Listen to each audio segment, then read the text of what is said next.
4 pillars ఇచ్చింది. ఆ 4 పిల్లర్లో ఒక పిల్లర్ అయిన ఈ మీడియా రంగం చాలా కీలకమైనది. ఈ మీడియా రంగం ప్రజలకు ప్రభుత్వానికి మధ్యలో అనుసంధానకర్తగా ఉంటూ ప్రజా సమస్యలను ఎప్పటికీ అప్పుడు ప్రభుత్వానికి చేరవేస్తూ ప్రజల గొంతుగా ఉండే ఈ మీడియా రంగ పరిస్థితి ఈ రోజు కరోనా వచ్చిన తర్వాత చాలా దయనీయ పరిస్థితి ఉంది. ఈ రోజు యాజమాన్యాలు నష్టాలలో ఉండి వారు రిపోర్టర్లకు జర్నలిస్టులకు జీతాలు ఇచ్చే పరిస్థితి లేదు. మన జర్నలిస్టు సోదరులు జీతాలు లేకుండా ఎక్కడ పడితే అక్కడ వార్తల కోసం పనిచేస్తున్నారు. ఎండనక వాననక చాలా బీద కుటుంబాలు ఎక్కడనో 1-2% జర్నలిస్టులు ఆర్థికంగా నిలదొక్కుంటారు. 98% జర్నలిస్టులు బిలో పావర్టీ లైన్ ఉండి జీతాలు లేకుండా ప్రజా సమస్యల పైన ఎండల వానల కష్టపడుతున్నారు.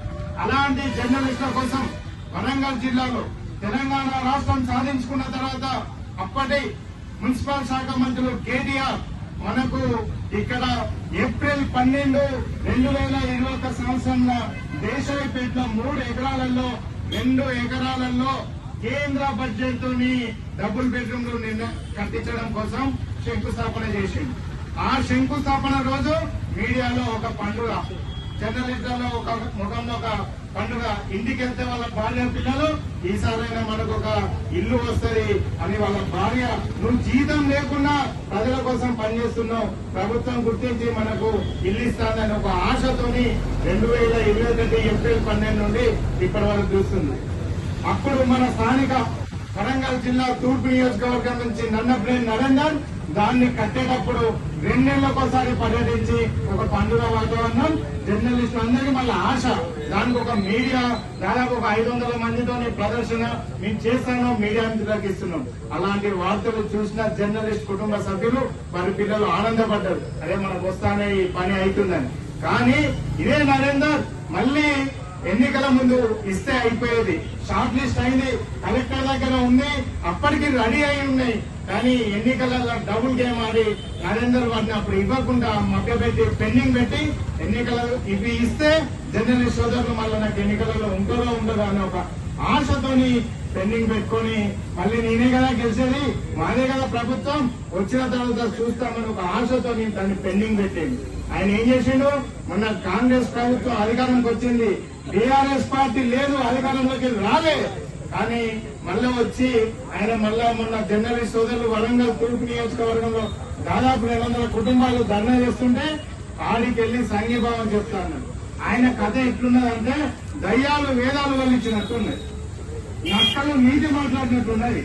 నరేందర్ సిగ్గుండాలి, నీ చేతిలో 3 సంవత్సరాలు మేయర్ ఉన్నావు, 5 సంవత్సరాలు ఎమ్మెల్యే ఉన్నావు, నీకు ఇయ్య చేతకాలే కాకుండా మళ్ళీ ఇప్పుడేదో వచ్చి జర్నలిస్ట్ సోదరులకు సంఘీభావం వాళ్ళ క్రెడిట్ పొందాలని చూస్తున్నావు. ఆయన పరిస్థితి అట్లుంటే జిల్లా మంత్రివర్యులు కొండా సురేఖ గారు తూర్పు నియోజకవర్గం ఎన్నికలలో మాకు జర్నలిస్ట్ సోదరులు మాకు చేయలేదు, టీఆర్ఎస్ పార్టీకి చేసిళ్ళు అనే ఒక ఆశతోని ఒక నరేందర్ షార్ట్ లిస్ట్ చేసిన ఫైల్స్ ని మేమెందుకు ఇస్తాము అర్హత అని చెప్పి వాళ్ళు పెండింగ్ పెట్టున్నారు. రాజకీయాలు చేయండి, రాజకీయ పార్టీలు మారినా అధికారం మారినా కానీ పాలకులు మారిన మన జర్నలిస్టుల బతుకులు మారలేదు. వాళ్ళు రాజకీయ నాయకులు పాచికలు వేస్తున్నారు. అంటే అధికారం కోసం ఒకరు, అధికారంలోకి రావడం కోసం కక్ష సాధింపు చర్యలు జర్నలిస్టులపై వేయడం అది మంచి వాతావరణం కాదు. ప్రజాస్వామ్యం కాపాడుకోవాలి అంటే మనం జర్నలిస్టులను కాపాడుకోవాలి. జర్నలిస్టులను కాపాడుకుంటేనే మనం ప్రజాస్వామ్యాన్ని కాపాడుకున్న వాళ్ళం. అది మన రాజ్యాంగం ఇచ్చిన హక్కు. ఆర్టికల్ 19 ప్రకారం జర్నలిస్టులకు స్వేచ్ఛను ఇవ్వడం జరిగింది. కాబట్టి ఇప్పటికైనా కాంగ్రెస్ ప్రభుత్వం దిగి రావాలి. ఇది స్థానిక ఎమ్మెల్యేల పరిస్థితి.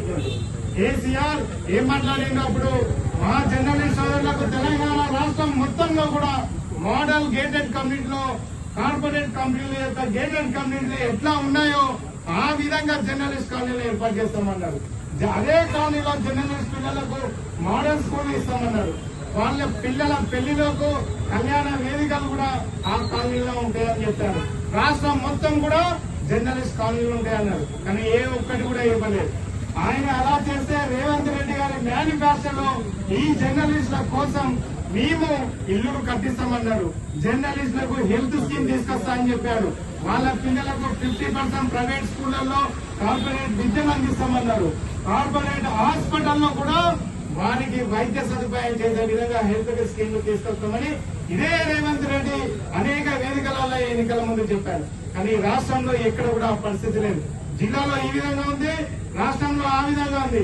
కాబట్టి భారతీయ జనతా పార్టీ రాష్ట్ర నాయకులు పెద్దలు గౌరవనీయులు కేంద్ర మంత్రి వర్యులు కిషన్ రెడ్డి గారు చెప్పారు, జర్నలిస్టుల వైపు మేము ఉంటామన్నారు.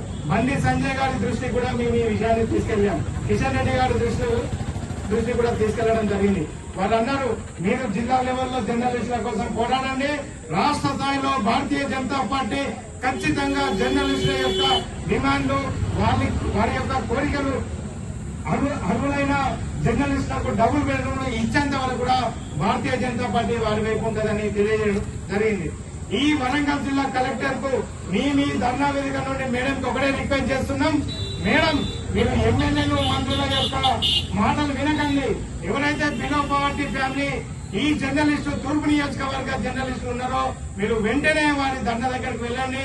అక్కడ గతంలో శిలాపథకం మీద కూడా ఉంది, ఇది జర్నలిస్టుల కోసం కట్టించిందని. అవి నిరుపయోగంగా ఉన్నాయి, అసాంఘిక కార్యక్రమాలకు అడ్డగా ఉంటున్నాయి. దేశంపేటలో నిర్మించిన డబుల్ బెడ్రూమ్ వెంటనే మీరు చొరవ తీసుకోవాలి. మీరు అక్కడికి వెళ్ళాలి. అక్కడికి వెళ్లి ఎవరైతే అర్హత ఉన్న పేద జర్నలిస్టులకు మీరు వెంటనే కేటాయించాలి. లేకపోతే భారతీయ జనతా పార్టీ వరంగల్ జిల్లా ఆధ్వర్యంలో ఈ దండతో ఊరుకోం. మేము స్థానిక మంత్రి ఎమ్మెల్యేల ఇల్లులు ముట్టడి చేస్తాం, కలెక్టరేట్ ను కూడా ముట్టడి చేస్తామని తెలియజేస్తూ ఇమ్మీడియట్ గా 15 రోజులలో మా ఈ ధర్నా యొక్క డిమాండ్ ని చేయాలని కోరుకుంటూ ఈ ధర్నా కార్యక్రమానికి సహకరించిన ప్రతి ఒక్కరికి కూడా పేరు పేరున ధన్యవాదాలు.